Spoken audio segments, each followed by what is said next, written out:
നിങ്ങൾക്കാണ് ഇത്. കൈക്കൂലിയാണോ? ആ പേരിൽ സ്വീകരിക്കാൻ വിഷമമുണ്ടെങ്കിൽ സംഭാവനയെന്നോ പാരിതോഷികമെന്നോ കരുതാം. ദാനമെന്ന് കരുതിക്കൂടെ? അത് കൊടുക്കേണ്ടത് പെണ്ടികൾക്കല്ലേ, കൂടെയുള്ള തൊഴിലാളികൾക്ക്. തൊഴിലാളികൾ തെണ്ടികളാണോ? സംശയമുണ്ടോ? അതൊരു വലിയ തുകയാണ്. ഇത്രയും പണം നിങ്ങൾക്കൊരിക്കലും സമ്പാദിക്കാനാവില്ല. അതെടുക്ക്. എന്നെ ഉപദ്രവിക്കാതെ എങ്ങോട്ടെങ്കിലും പോ. എന്നെ ഉപദ്രവിച്ചവരെയെല്ലാം ഞാൻ ഒഴിവാക്കി. നിങ്ങൾക്ക് മാത്രമാണ് പണം തന്നെ പറഞ്ഞു വിടുന്നത്. തൊഴിലാളിയെ വഞ്ചിക്കുന്നതിന് ഇത്രയേ ഉള്ളൂ. തൽക്കാലം ഇത്രയും. ആവശ്യമുള്ളപ്പോ ഇനിയും വരാം.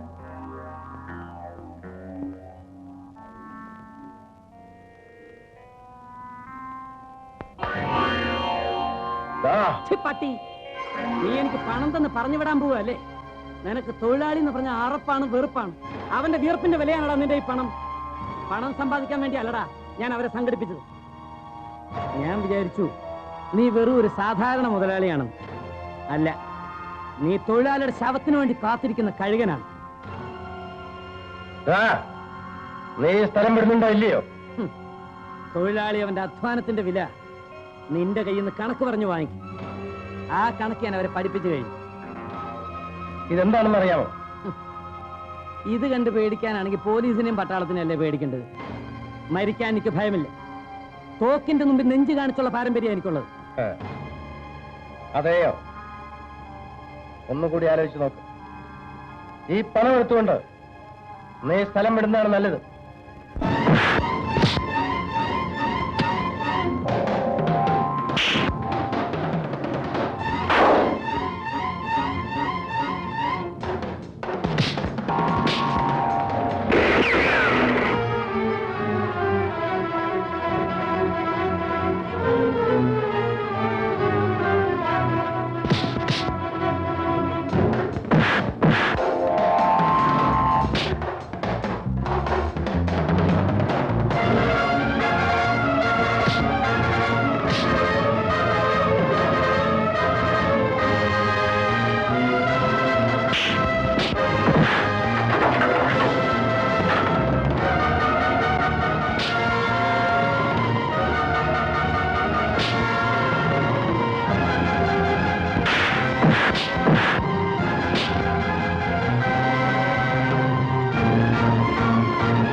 ഗൗരി, ഗൗരി, കഥ തുറക്കൂ.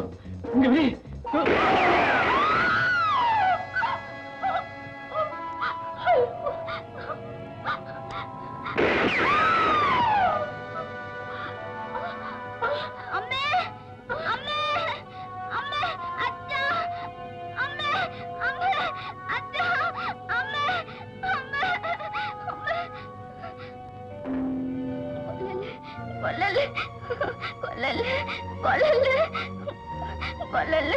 കൊല്ലല്ലേ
വീട് കത്തിപ്പോയി.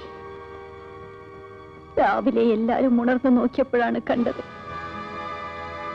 ബിജുമോൻ, അവനെ നീ വളർത്തണം. അവനെ നമ്മുടെ സ്വന്തം കുഞ്ഞായി നീ കരുതണം. എന്താ എന്താ ദേവു?